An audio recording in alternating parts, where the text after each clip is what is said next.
예, 2차 종합특검이 임명된 권창형 특검이 내란과 계엄에 관여한 자녀 사건을 철저하게 수사하겠다는 뜻을 밝혔습니다. 수사의 구체적인 우선순위는 조만간 결정할 것이라고 말했는데요. 취재기자 연결해서 자세한 내용 들어보겠습니다. 이동훈 기자 전해주시죠. 네, 이재명 대통령은 어제 권창형 변호사를 2차 종합특검으로 임명했습니다. 권 특검은 오늘부터 20일 동안 사무실 확보 등 절차에 나서게 됩니다.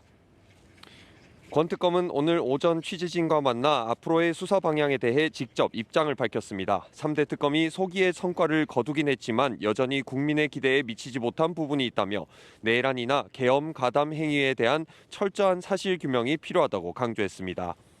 엄정한 법리 적용, 치밀한 공소 유지를 통해 헌법을 수호하고 정의가 실현될 수 있도록 최선을 다하겠다고 밝혔습니다.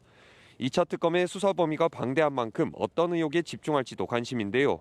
권 특검은 내란과 관련한 사건이 가장 중요하다고 본다면서도 향후 특검보 임명과 수사 내용 정리 등을 통해 우선순위를 정할 것이라고 설명했습니다. 권 특검은 3대 특검이 수사기간 내 마치지 못한 총 17가지 의혹을 수사하게 되는데요. 가장 대표적으로 윤 전 대통령 내란 사건과 관련한 이른바 노상원 수첩에 담긴 주요 인사 수거 계획 관련 내용이 있고요. 국가기관의 내란 동조, 종사 여부도 들여다봅니다. 이와 함께 김건희 특검에서 수사를 마치지 못한 대통령 관저 이전 의혹, 양평 고속도로 종점 변경 의혹을 다루고 김 씨의 매관 매직 관련 뇌물 혐의, 박성재 전 장관을 통한 수사 무마 의혹도 있습니다. 이외에도 해병특검이 남긴 김 씨의 구명 로비 의혹도 이어서 수사를 하게 됩니다. 권 특검은 서울 서부, 남부지법 등에서 판사를 역임한 법관 출신인데요. 원칙론자로 평가받는 만큼 신중한 수사, 그러니까 증거와 절차에 집중하는 전략을 구사할 거란 전망이 나옵니다.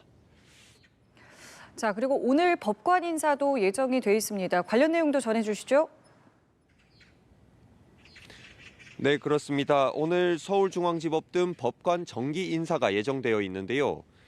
인사는 오후쯤 발표될 전망인데 오는 23일자로 단행될 걸로 보입니다. 특히 관심이 가는 게 윤석열 전 대통령 내란 우두머리 사건 1심을 맡고 있는 쥐기현 부장판사도 인사 이동 대상입니다. 오는 19일 1심 선고 뒤 인사 이동을 하게 된 전망인데 인사 향배가 주목됩니다. 한편 서울고법은 어제 전체 판사 회의를 열고 내란 전담 재판부 2곳과 전담 법관을 확정했는데요. 법조 경력 17년 이상, 법관 재직 기간 10년 이상 판사 중 윤 전 대통령과의 친분, 학연 등 재척 사유가 있는 이들이 제외됐고 추첨을 통해 정해졌습니다. 형사 1부는 윤성식 부장판사와 민성철, 이동현 판사, 형사 12부는 이승철, 조진구, 김민하 판사로 구성됐습니다.